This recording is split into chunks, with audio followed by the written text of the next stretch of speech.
Hey there, Agile Adventurer. Just a quick question. What if, for the price of a fancy coffee or half a pizza, you could unlock over 700 hours of the best Agile content on the planet? That's audio, video, e-courses, books, presentations, all that you can think of. But you can also join live calls with world-class practitioners and hang out in a flame war-free and AI slop-clean Slack with the sharpest minds in the game. Oh, and yes, you get direct access to me, Vasco, your Scrum Master Toolbox podcast. No, this is not a drill. It's the Scrum Master Toolbox membership. And it's your unfair advantage in the Agile world. So if you want to know more, go check out scrummastertoolbox.org/membership. That's scrummastertoolbox.org/membership. And check out all the goodies we have for you. Do it now. But if you're not doing it now, let's listen to the podcast.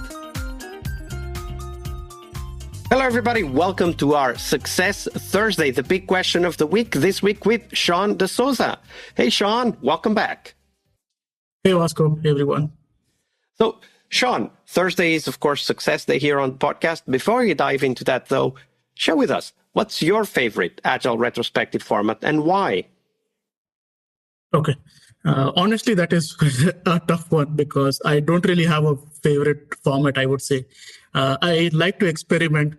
Sometimes it's the 4L, sometimes it's the sailboat, sometimes it's, mad, sad, glad. I kind of like to mix it up, just check the vibe of the team and see, which one really works. Initially, when I started as a Scrum Master, I just thought of retro as just another, Scrum event. But right now, I think of retros as something that creates a lot of value for the team. Right? And what happens is sometimes I hit the right nerves and sometimes, it kind of falls flat. And that's all, part of the learning. What I, learned was that there is no one format that fits all, right? It's about striking the right balance, having meaningful conversations, thoughtful reflections, and a bit of lightheartedness as well. And I remember in one of the retros, we ditched the usual format and we simply ran something called as the Sprint Awards. Right?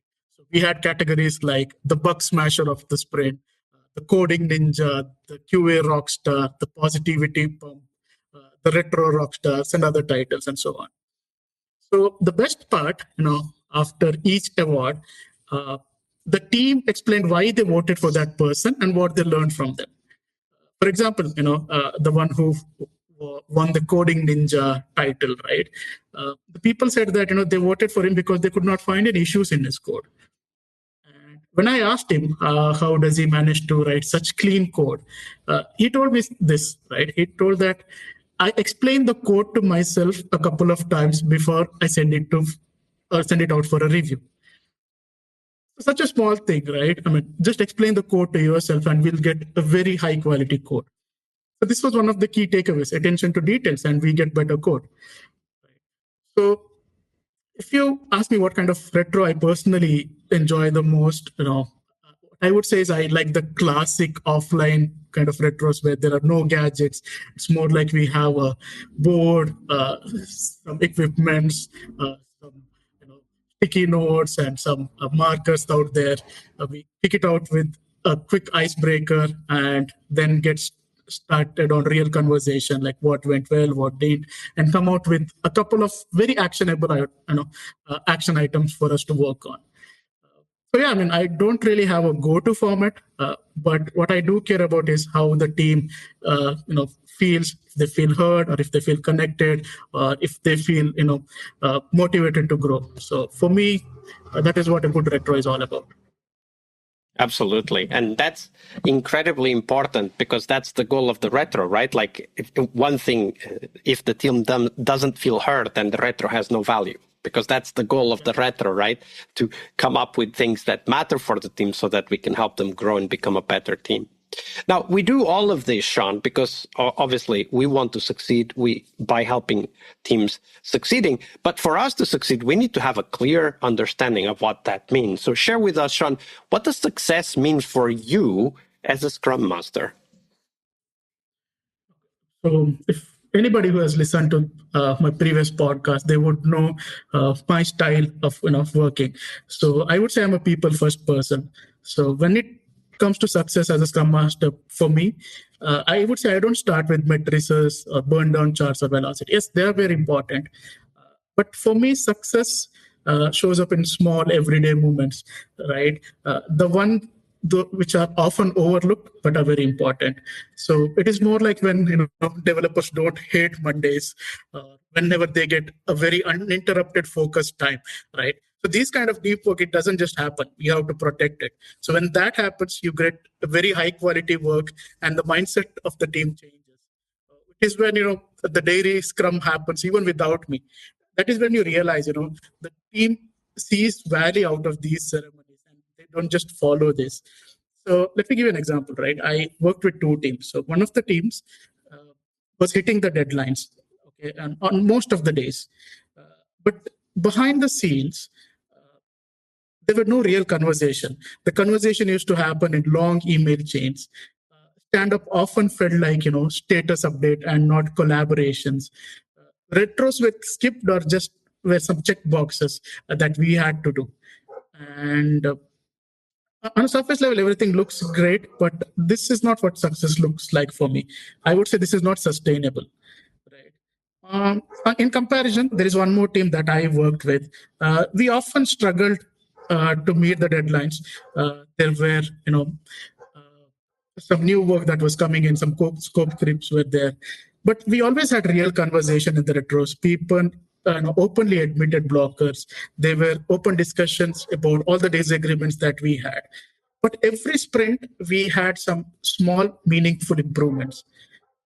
And that is success for me, I would say. Because here we didn't just deliver, right? We grew as a team. And this lasts beyond the sprint goal.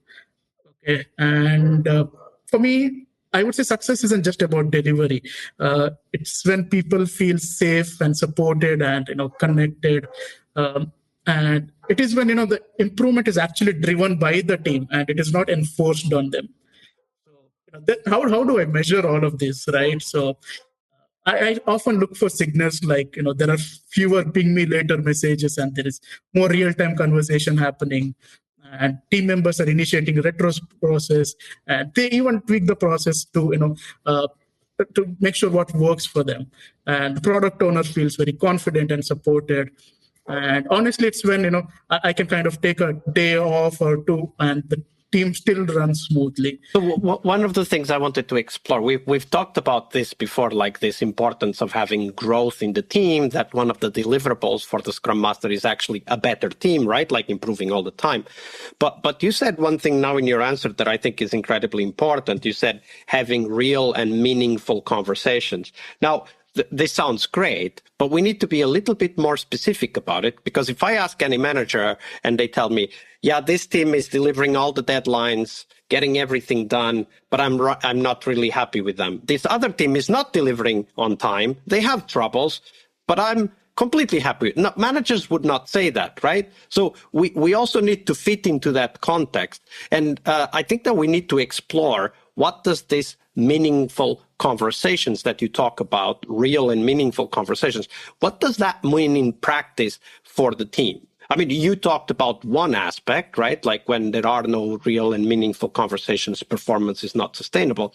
But is that the only reason? I mean, when you think about it from that perspective, and you think you are hiring the Scrum Master, what are you looking for, right? Like what do you want to see happening in order to be sure that, this is a great Scrum Master, this is a successful Scrum Master? So how I would put it is, product development is not a sprint. It's more of a marathon, right? So then the first team that we had, even though we were hitting deadlines most of the time, they were sprinting towards this way too fast, but there was no learning there. So in one of the previous podcasts, I shared an example where team kind of drifted away and fell apart because we avoided hard conversation, right? But when we have real conversation, I would say we inspect and adapt, and this adaptation makes sure that the team and the delivery that we have is more sustainable, right? And that is when I meant that we should have real conversation within the team, and that when we have real conversation, it results in real changes, and these changes last longer. So. Absolutely. And that's actually a great impact, because even when teams are hitting the deadlines and delivering, there will be changes coming their way. And a team that is delivering on time, without real conversations, without meaningful improvement, they're probably not performing at their potential, but they might be performing at the maximum, because the lack of conversations and the lack of positive interactions does not allow them to find better ways to work. And the way I would phrase it, picking on what you said, is that when we have those real conversations, we know that the team can inspect and adapt. They can improve their performance, even if they don't know the future. Right? Even if the future brings changes that way. And I think that this is a very important point that you raised, which is that it's not about delivering on time today. It's about delivering on time today, tomorrow, and forever. Absolutely. Right. And very interesting take is in one of the books that I read. I think it's called Clean Language. They say that 70 to 80% of the project fail because we are not clear in expressing our thoughts. So, yeah, absolutely, great story. Thank you for sharing that with us, Shawn. It's my pleasure, Vasco. All right, I hope you liked this episode. But before you hit next episode, here's the deal. This podcast is powered by people like you, the members who wanted more than just inspiration. They wanted real tools and real connection to people who are practicing Agile every day.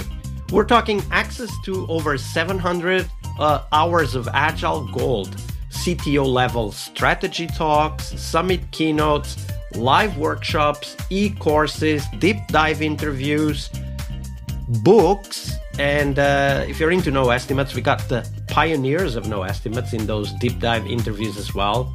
Agile business intelligence, creating product visions, coaching your product owner courses, you name it.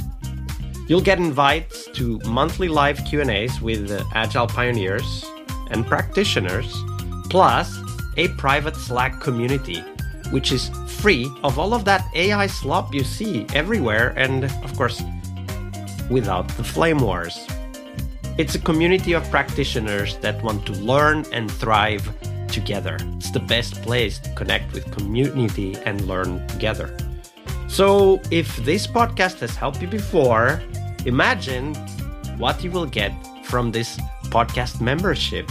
So head on over to scrummastertoolbox.org/membership and join the community that's shaping the future of Agile. And we have so much for you. So check out all the details at scrummastertoolbox.org/membership, because listening is great, it's important, but doing it together, that's next level. I'll see you in the community Slack. We really hope you liked our show. And if you did, why not rate this podcast on Stitcher or iTunes? Share this podcast and let other Scrum Masters know about this valuable resource for their work. Remember that sharing is caring.